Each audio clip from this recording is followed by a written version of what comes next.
باللہ من الشیطان الرجیم بسم اللہ الرحمن الرحیم فنادا فی الظلمات لا الہ الا انت سبحانک انی کنت من الظالمین۔ دیکھو قرآن کریم میں حضرت یونس علیہ السلام کا ایک تو سورہ یونس ہے، ان کے نام سے اس میں تذکرہ ہے، سورہ انبیاء میں تذکرہ ہے، پھر آگے چلو تو دوسرے دو پاروں میں تذکرہ ہے یونس علیہ السلام کا، ان کا سورہ صافات میں وَإِنَّ يُونُسَ لَمِنَ الْمُرْسَلِينَ۔ یہ اللہ کے نبی تھے، ان کو کسی وجہ سے مچھلی کے پیٹ میں جانا پڑا۔ مچھلی کے پیٹ میں اللہ تبارک و تعالیٰ نے روایت کے مطابق 3 دن 7 دن 40 دن جتنے دن بھی رہے، انہوں نے مچھلی کے پیٹ میں جا کر ایک دعا پڑھی جو اللہ ہی نے بتائی ان کو، اللہ ہی دلوں میں بات ڈالنے والا ہے۔ لا الہ الا انت سبحانک انی کنت من الظالمین۔ اللہ کے سوا کوئی عبادت کے لائق نہیں ہے، تو پاک ہے، گنہگار میں ہوں۔ یہ دعا پڑھی یونس علیہ السلام نے، کیونکہ مصیبت میں پھنس گئے تھے، گرفتار ہو گئے تھے مصیبت میں۔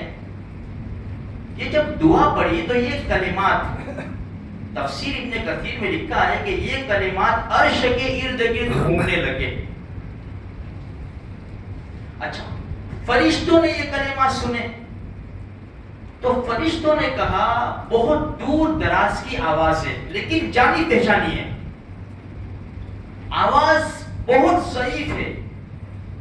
اللہ نے فرشتوں سے کہا پہچانا نہیں کون ہے؟ کہا کہ نہیں باری تعالیٰ، آواز بہت ضعیف ہو گئی ہے۔ فرمایا میرا نبی یونس ہے علیہ السلام۔ فرشتوں نے کہا یہ وہی یونس آپ کے نبی جن کے اعمال روزانہ آسمان پر چڑھتے ہیں، جن کی دعائیں قبول ہوتی ہے؟ فرمایا ہاں یہی ہے، یہی ہے۔ اچھا، قرآن کیا کہتا ہے؟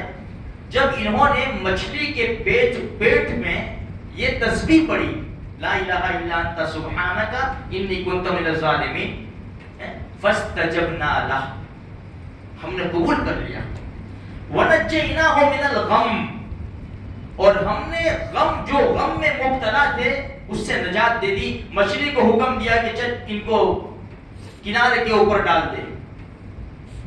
آگے یہ تو یونس علیہ السلام کی بات ہو گئی، قرآن کہتا ہے فاستجبنا لہ ونجیناہ من الغم، ہم نے ان کی پکار کو قبول کیا اور ان کو غم سے نجات دے دی۔ آگے ایک جملے کے اندر ساری امت کا مسئلہ حل، وَكَذَلِكَ نُنْجِي الْمُؤْمِنِينَ، اسی طرح ہم ایمان والوں کو نجات دیا کرتے ہیں۔ یعنی کیا مطلب؟ جو بھی انسان غم میں مبتلا ہو، پریشانی میں مبتلا ہو، کسی معاملے میں پھنسا ہوا ہو، یہ جملے پڑھے، لا الہ الا انت سبحانک انی کنت من الظالمین، یہ جملے پڑھا کرے، اس کی تسبیح پڑھے اور یہ پڑھ کر دعا کرے تو اس کی دعا رد نہیں ہوگی۔ حضرت سعد رضی اللہ تعالیٰ عنہ فرماتے ہیں اللہ کے رسول کی مجلس میں بیٹھے ہوئے تھے، اللہ کے رسول نے فرمایا ایک دعا بتاتا ہوں میں، ایک دعا تمہیں بتا رہا ہوں، بڑی زبردست ہے۔ یہ کہا اور ایک اعرابی تشریف لائے، گاؤں کے دیہاتی تشریف لے آئے اور اللہ کے رسول کے ساتھ بات شروع کر دی۔ اب باتوں میں اللہ کے رسول مجلس ختم ہو گئی اور گھر چلنے لگے۔ حضرت سعد رضی اللہ تعالیٰ فرماتے ہیں کہ اللہ کے رسول نے کہا ایک زبردست دعا بتا رہا ہوں میں، لیکن موقع تو آیا ہی نہیں۔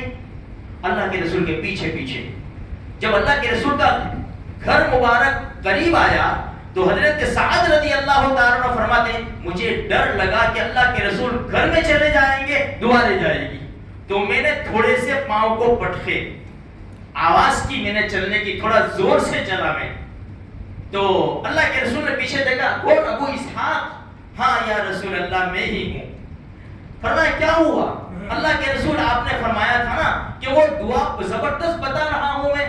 پھر وہ دیہاتی آ گئے اور ان کی باتوں میں وقت نکل گیا اور آپ تشریف لے گئے۔ ہاں اللہ کے رسول، ہاں وہ یونس علیہ السلام والی دعا ہے، لا الہ الا انت سبحانک انی کنت من الظالمین۔ جو بھی اس کے ذریعے دعا کرے گا اس کی دعا قبول ہو جائے گی انشاءاللہ۔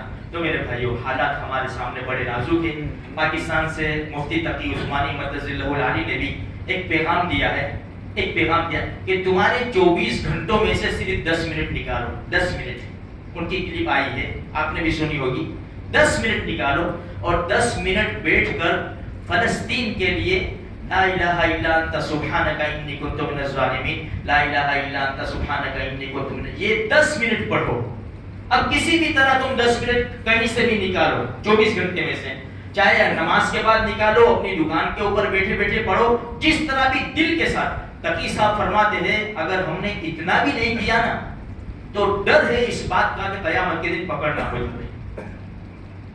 تو میرے بھائیوں، حالات تو بڑے نازک ہے۔ دیکھو یہ سب باتیں چل رہی ہے، ابھی ہوگا جب ہوگا، سمجھ میں آئی نا، ہوگا، حملے ہوں گے، کیا ہوگا، ہوگا جب ہوگا، یہ سب باتیں ہیں۔ ہمیں تو اللہ سے رجوع ہونا ہے، کیونکہ 40,000 جانیں چلی گئی میرے بھائی، کوئی آسان تھوڑی ہے۔ لوگ بے گھر ہو گئے، کھانے کے لیے ٹکڑا نہیں، پانی پینے کے لیے صاف پانی نہیں ہے، اتنے خراب حالات ہے۔ اللہ نے ہم کو سکھی رکھا ہے، ہم اپنے مسلمان بھائی کے لیے اگر 10 منٹ یہ پڑھ کر ہم دعا کریں گے، کل قیامت کے میدان میں وہی بڑھیا والا قصہ یوسف علیہ السلام کا ہے کہ مجھے معلوم ہے کہ میں اس سے خرید نہیں سکتی، لیکن کل قیامت کے دن اعلان ہوگا کہ یوسف کے خریدار کہاں ہیں، تو میں بھی شامل ہو جاؤں گی۔